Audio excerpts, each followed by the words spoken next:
Welcome to today's session. Today we will be talking about the various brain imaging techniques. In these we will be covering 11 major techniques.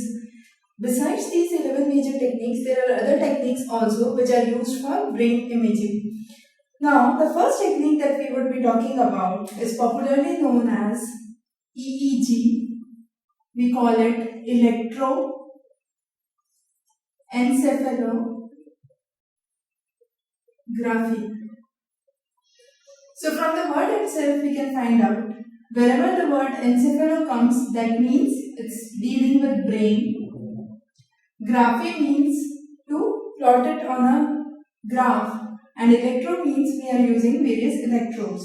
So under the technique in which we call EEG or electroencephalography, what we do is we have numerous electrodes that are used to put on the scalp of the person you are trying to do the study on, okay, and then those electrodes and the waves coming from those electrodes are recorded on the computer system. Now when these recordings are done, they are mainly used to study brain lesions, tumors, seizures and so on. You have some of the wave patterns here that you can see. So the first one, the topmost, where you have minor waves, it's known as excited state, usually found in the beta phase of the sleep. We would be talking about these waves again when we would be dealing with the topics on sleep. So you have the beta waves, alpha waves, you have the delta waves, and you can see how the different waves are read under the EEG. So you have the EEG machine that we have already seen in the previous slide. So this is the EEG machine which connects the various electrode to the scalp, and then in the next slide you have the various waves that are formed under the EEG machine. The next is, we call it as EP or ERP, is the event related potential or the evoked potential.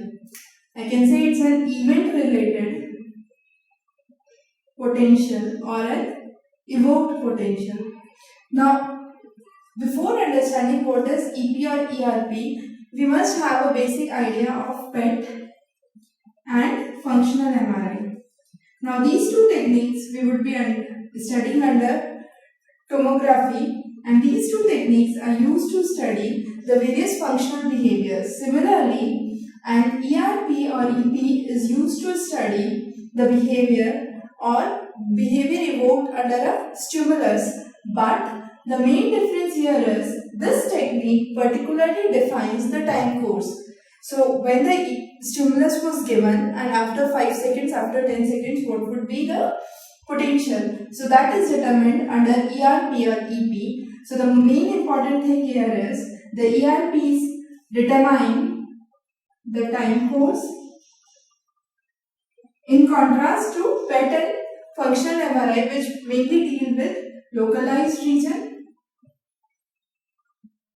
and they are unable to define the time course. So this is a technique which is known as ERP, again used in brain imaging for stimulus responses. The next is X-ray. Now, before understanding what is an X-ray, we will deal with what is tomography, which is a commonly used term. Now, tomography is taking imagery under a plane. Tomography can be of two types, conventional. So you have conventional and computer assisted. Now, conventional means taking something on a sheet of paper. So this is an X-ray machine. You have the film here. Under X-ray machine, what happens is you have radiations that are passing through, and the dense material kind of blocks the radiation. So for example, bones. So bones will block the radiation, and the structure of bones would reflect on the paper as white. Now this is a method which falls under conventional tomography. The next is computer assisted tomography. The best example, as you can see, is CAT. So that is the CAT scan. So under computer assisted tomography, the first one is CAT scan. The next we would be talking about is MRI and PET scans as well. Now all these you try to take images. So the first is the X-ray, which is a very simple machine, a very primitive method of imaging, which is a conventional method. You use a film on which the readings can be seen. Okay, and here what you do is you have a kind of picture of an X-ray. So it just does a study in 2 dimensions first of all, and in a single plane. So X-ray is done in a single plane and it's a 2-dimensional image. The next is CAT scan. So as we said, it's again a tomography which is computer assisted. So you can see the setup here. This is the machine. The person would lie down here, and what would happen here is under a CAT you have a 360-degree X-ray. So it's similar to what is an X-ray machine, but it's a 360-degree picture of the whatever section of the body you try to cover. So mainly brain, you have vertebra, spine that are usually covered under CAT scan. So what happens under CAT scan is it's similar to an X-ray machine, but you have a 360 degrees kind of picture from an X-ray machine, and this is generated to improve the contrast. You sometimes use contrast dyes that is injected into a person, and these dyes would stimulate or increase the differences. So contrast dyes are sometimes injected into the person, and then the person is sent under a CAT scanner. So this is the next tomography method that we are talking about. The next in the sequence is MRI. Again, it's a non-invasive method. The full form for MRI is magnetic resonance imaging. It's a non-invasive method with very high resolution as compared to CAT scan. Now if I compare X-ray, CAT and MRI, I can say this has the lowest resolution, this has the highest resolution. The setup, you have the lowest cost, you have the highest cost among the 3. Okay. Then if we talk about imaging, it's a 2-dimensional plane. In CAT you try to do a 2 and 3 dimensional. So you have 2 or 3 dimensional. Again in MRI you have 2 or 3 dimensional images. So these are the basic difference between X-ray, CAT and MRI. Under MRI, as I said, it's a non-invasive procedure. You mainly try to study the portions of the brain, including soft tissues. So soft tissues, fluid spaces are studied under MRI, which is difficult to be studied under a X-ray machine. So under MRI, if you want to study the functional features, you have a separate kind of MRI feature that is known as fMRI. So it's fMRI. We call it functional MRI. As we said, in CAT scanner you can use contrast dyes, you can inject those to give a better picture. Similarly, under fMRI you have a technique which is known as BOLD, that is blood oxygenation level dependence, and this helps you create contrast mechanism under functional MRI. So functional MRI is mainly used for studying the functional features of the brain. So you have the blood flow that is mainly studied under fMRI.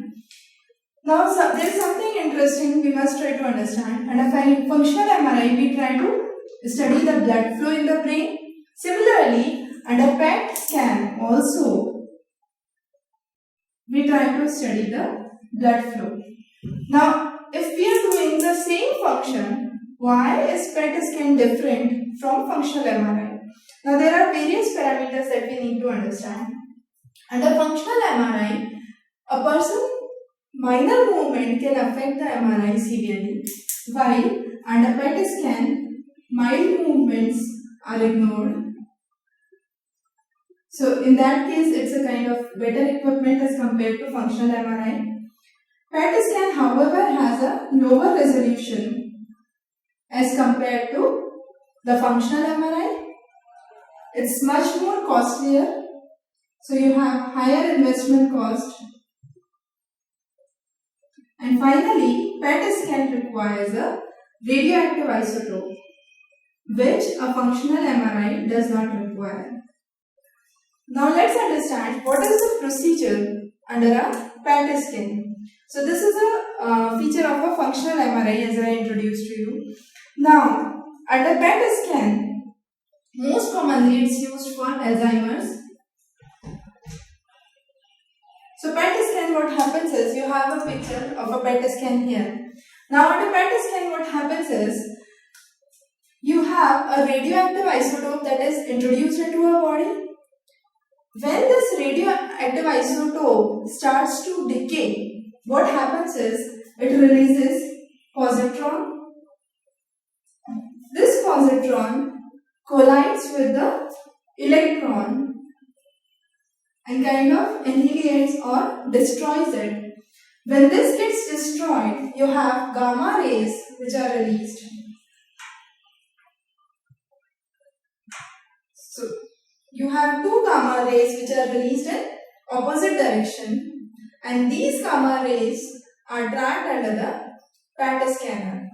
So that is the mechanism how you have imaging from a PET scan. So you have positron emission tomography, that's the full form for PET.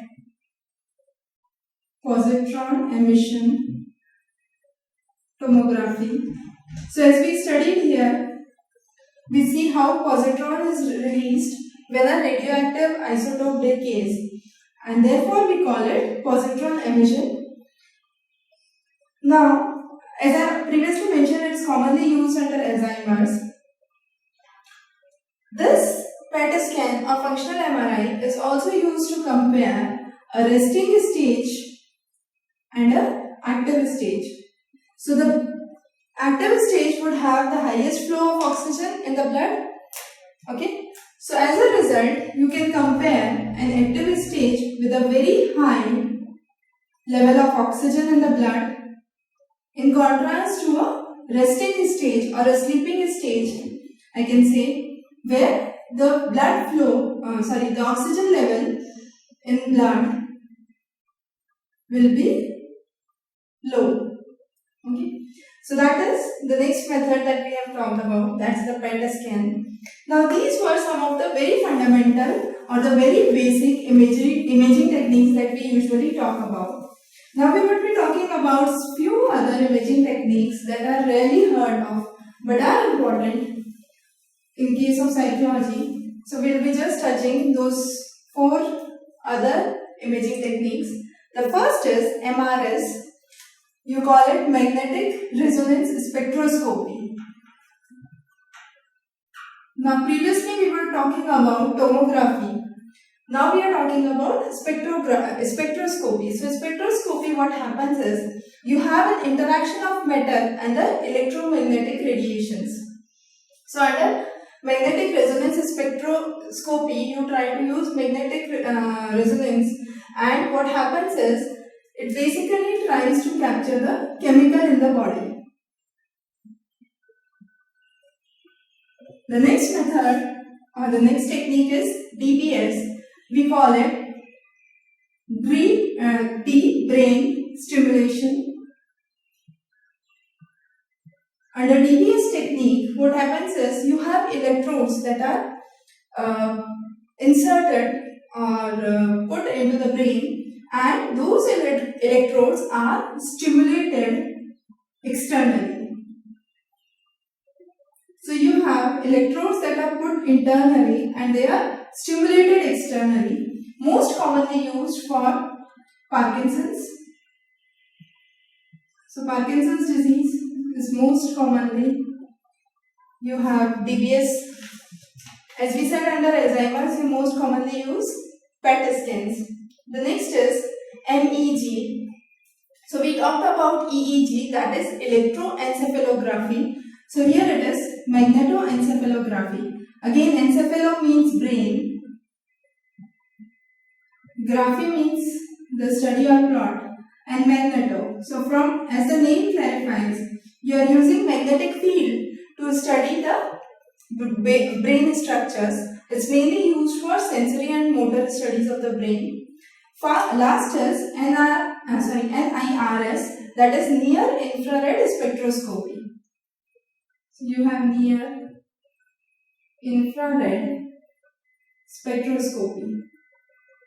Under this, what happens is, it's an optical technique. You are trying to introduce infrared radiations, and you would be seeing or finding a point where they are kind of diminishing or decaying.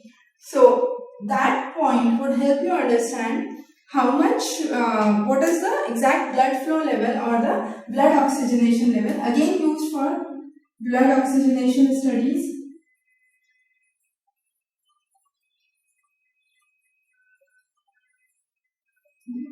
But what is required here is use of near infrared radiations. So these are some of the less popularly heard of techniques under imaging.